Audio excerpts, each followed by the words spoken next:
Le 15 mai, c'est une journée nationale sur l'utilisation des mesures de contrôle. Oui, on appelle ça non aux mesures de contrôle, en fait. C'est vraiment une journée où nationalement, tous les groupes de promotion en défense des droits vont faire la promotion, qu'on souhaite transformer les pratiques actuelles, spécifiquement santé mentale, mais les pratiques générales dans le domaine de la santé et des services sociaux. Ouais. Pourquoi le 15 mai? Bien, en fait, le 15 mai, c'est vraiment la date où la Cour supérieure a entériné un règlement hors cours qui avait été entrepris par le collectif de la Montérégie, donc pour l'utilisation abusive des mesures d'isolement et de contention. Ça se passait au CH, au Centre hospitalier régional de Suroît à Valleyfield. En fait, je dis la Montérégie, mais c'est pas vrai, c'est l'Outaouais. C'est une journée d'anniversaire pour nous, donc, qui marque la conclusion de ce recours collectif qui avait duré plus de 10 ans. Pourquoi une journée nationale sur le sujet?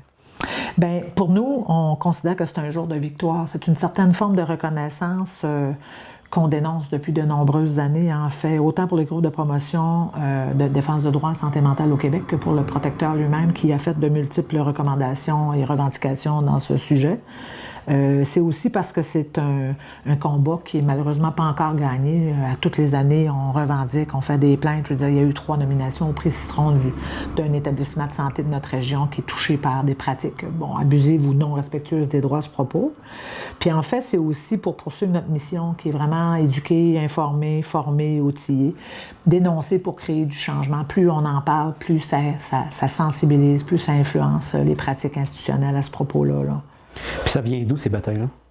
En fait, ça existe depuis qu'on existe, carrément. C'est vraiment, vraiment très loin. On s'est toujours battu pour le respect des droits. C'est comme nous, ça fait 24 ans qu'on existe, donc on a toujours revendiqué des services un peu plus respectueux des droits des individus, surtout des droits fondamentaux, comme ça, on parle de liberté. Mais en fait, ça existe spécifiquement depuis l'adoption de l'article 118.1 de la Loi de la santé et des services sociaux. Puis je vais vous lire. L'article 118.1 a dit « La force, l'isolement, tout moyen mécanique ou chimique ne peuvent être utilisés comme mesure de contrôle d'une personne dans une installation maintenue par un établissement que pour l'empêcher de s'infliger ou d'infliger à autrui des lésions. » Alors, l'utilisation d'une telle mesure, ça doit être minimal et exceptionnel. Ça doit tenir compte de l'état physique et mental de la personne. Alors, lorsqu'une telle mesure est prise à l'égard d'une personne, elle doit faire l'objet d'une mention détaillée dans son dossier, une inscription des moyens qu'on utilise, la période durant laquelle ils ont été utilisés, puis une description du comportement qui a motivé la prise ou le maintien de cette mesure. Fait que par rapport à ça, c'est une mesure exceptionnelle de protection. Puis dans les faits, ce qu'on retrouve, c'est que c'est utilisé souvent à des fins administratives ou de punition ou à des fins de contrôle du comportement qui est dérangeant. Fait que ça, on dénonce ça. En plus, en 2002, donc le ministère, il avait vraiment fait des beaux documents. On ne prend pas ça, je veux dire, à la légère. Donc, en 1998, il y a eu l'adoption de l'article de loi. En 2002, le ministère a défini ses orientations ministérielles en matière de mesures de contrôle. En 2002, il a fait son plan d'action aussi qui vraiment encadre bien les établissements dans ce propos-là. Puis en 2006, il a fait une formation nationale pour pouvoir outiller ces gens-là à bien respecter les droits.